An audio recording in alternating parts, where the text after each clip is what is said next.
quite a few people have been asking me exactly why I'm doing what I'm doing. So I just thought I'd do a little video to explain a bit about what's happened this year and what's in the last year now, and what's inspired me to take on possibly one of the most challenging events I've ever taken on. So I'd appreciate if you keep watching.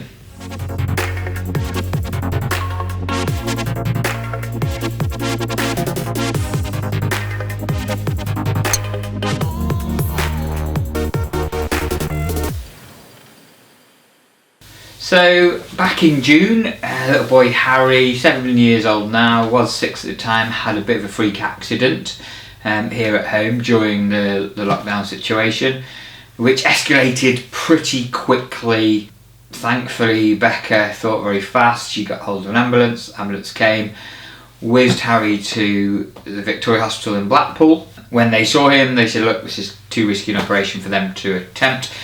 So thankfully, and we're really appreciating, grateful for this, that they actually got him over to Alderhay Children's Hospital in Liverpool straight away. Blue lighted him and Becca in an ambulance on Thursday night it was. They got a consultant in and they performed an emergency operation around midnight on that Thursday night for around 3 hours to repair the damage that Harry had done due to this freak accident.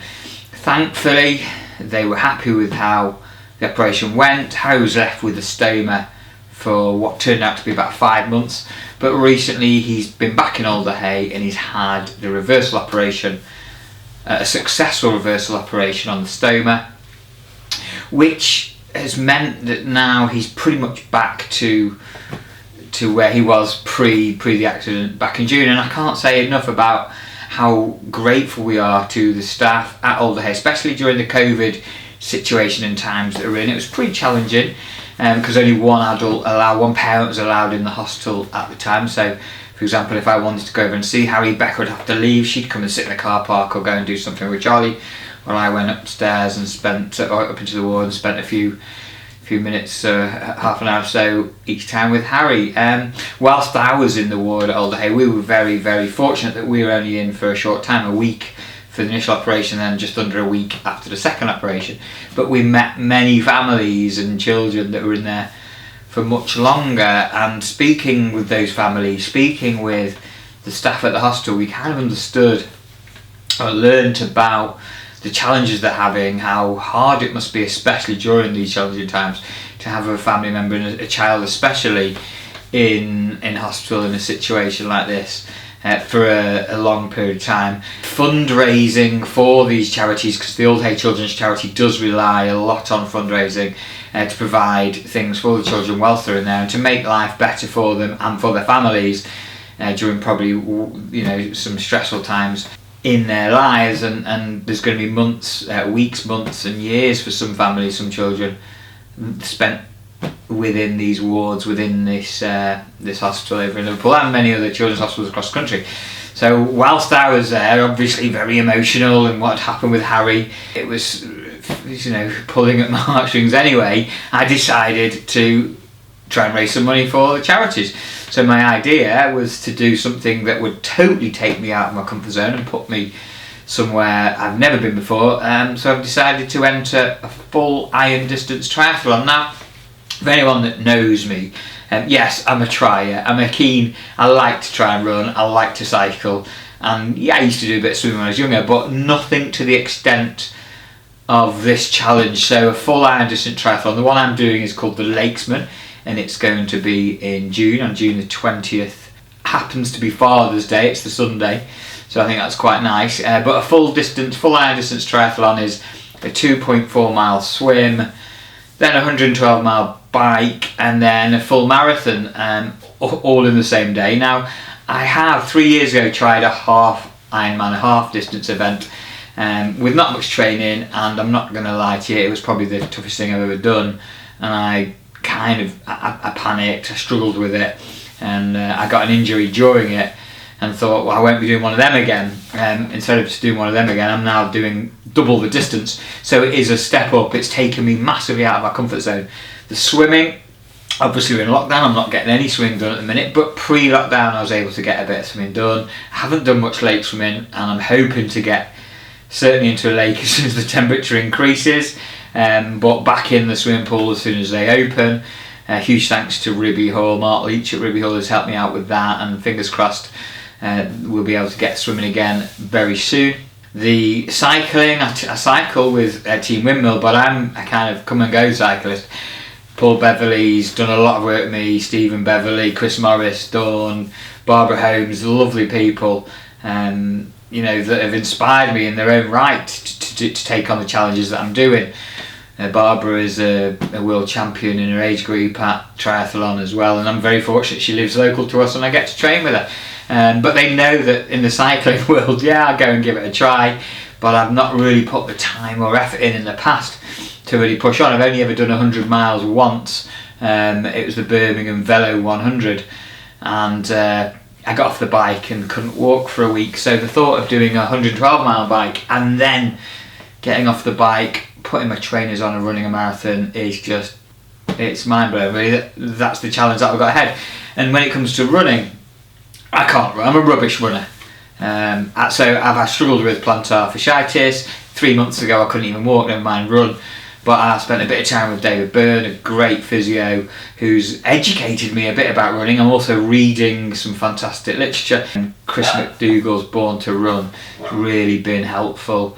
Books like that kind of you learn a bit about running technique. Running isn't just get up and put your trainers on, it's the stretching beforehand, it's the work you do on your body beforehand, it's the afterwards, it's the preparation, the strength work, and I'm very grateful, I'm learning so much about it.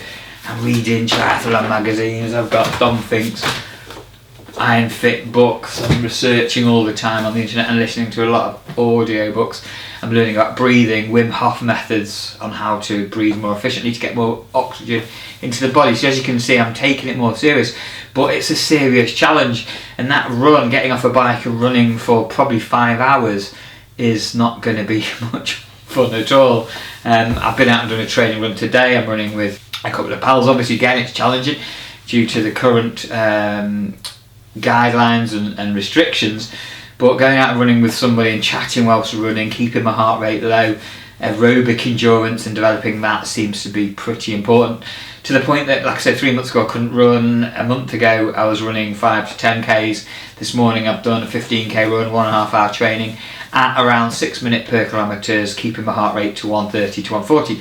Now if any of you understand much about fitness, that's pretty much the zone I need to be training in, and gradually, with only 21 weeks to go now, I feel like I'm getting some good work done. I have been out on the bike, spending a bit of time on this on the turbo trailer using Zwift, great platform to keep me entertained and certainly take your mind off.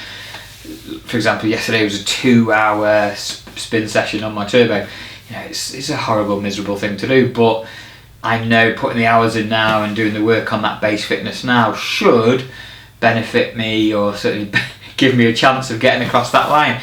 Like I said, I am doing it to raise money for all children's charities, and we have got a Just Giving page set up. My initial target was to raise around about £2,000.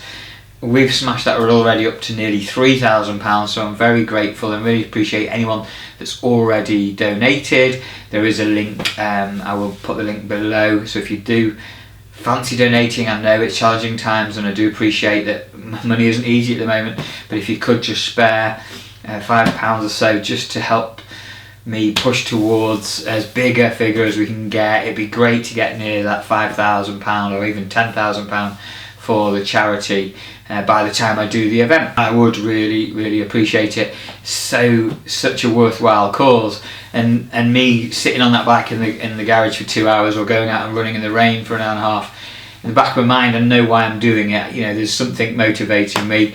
I've always lacked a bit of a challenge, but this is something that's going to be massively out of my comfort zone, and just, I'm not sure if any of you have had children that have had an injury or been in hospital, spent any time in hospital, whether it's just for, you know, an x-ray or anything. Well, you feel so helpless, you're out of control, and I'm, again, for those who know me, I'm pretty much a control freak, and for Harry's 3-hour operation, I just didn't know what to do with myself. He is in their hands, and thankfully we have got a phenomenal NHS, and we're very lucky to have, certainly at Alder Hey Hospital, some of the best children's surgeons in the world. Without that, we dread to think what could have possibly happened just from nowhere. It's a freak accident that just caused it to elevate to where we got to. Even the second operation, the reversal operation that Harry had on his stoma, again, another 3 hour operation. Becca dealt with it brilliantly. She's such a strong woman. For me, shows you, to show you how things can get you, really. Just a little bit about Harry. He's dealt with it phenomenally well. His resilience has been superb, and we are so proud of him.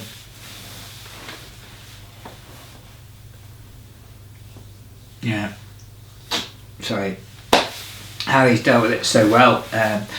Children are having a tough time at the minute, not able to spend time with their friends, not able to do normal things. We're homeschooling Harry, and you throw in a drama or trauma like that, and just seeing how at 6-year-old at the time, how he could deal with it, again, it just kind of helps you realise they're resilient children, and Harry's really come through and shown us some bravery and strength that we never knew, we never even believed he would have. Prior to this situation, he wouldn't even let you put a plaster on his arm if he'd cut himself without screaming and shouting about it. So to see him dealing with literally an external bowel fitted to him, and dealing with it so well, getting involved with his football and his golf and playing with his pals was brilliant. And now that's gone, he feels like a different boy again, and we're really looking forward to him, hopefully when things change, for him to get back into football and start his normal day-to-day activities as he was pre this situation.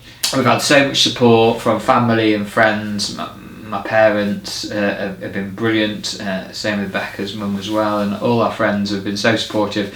Harry's football team have been superb with him, the coaches have been phenomenal, and we can't thank you all enough for the support you've shown. For me, it's time for me to do something, give something back. I am trying. I'm going to do what I can to get across that finish line. Back in June, the event itself is called the Lakesman. If you have a little look at it online, it is a challenge. It's based at Keswick in the Lake District. The swim is in Derwentwater. It's quite a cold lake. I've had a little dip in it already. 2.4 mile swim. Get out of the lake, get onto the bike, cycle over to the west coast, cycle up and down the coastline, which is beautiful, up to Stilith, back across inland over the hills, gets a little bit lumpy, back into Keswick, take the cycling shoes off, put the trainers on, and then running a marathon, which is about a 5-lap loop of Keswick town centre, I believe.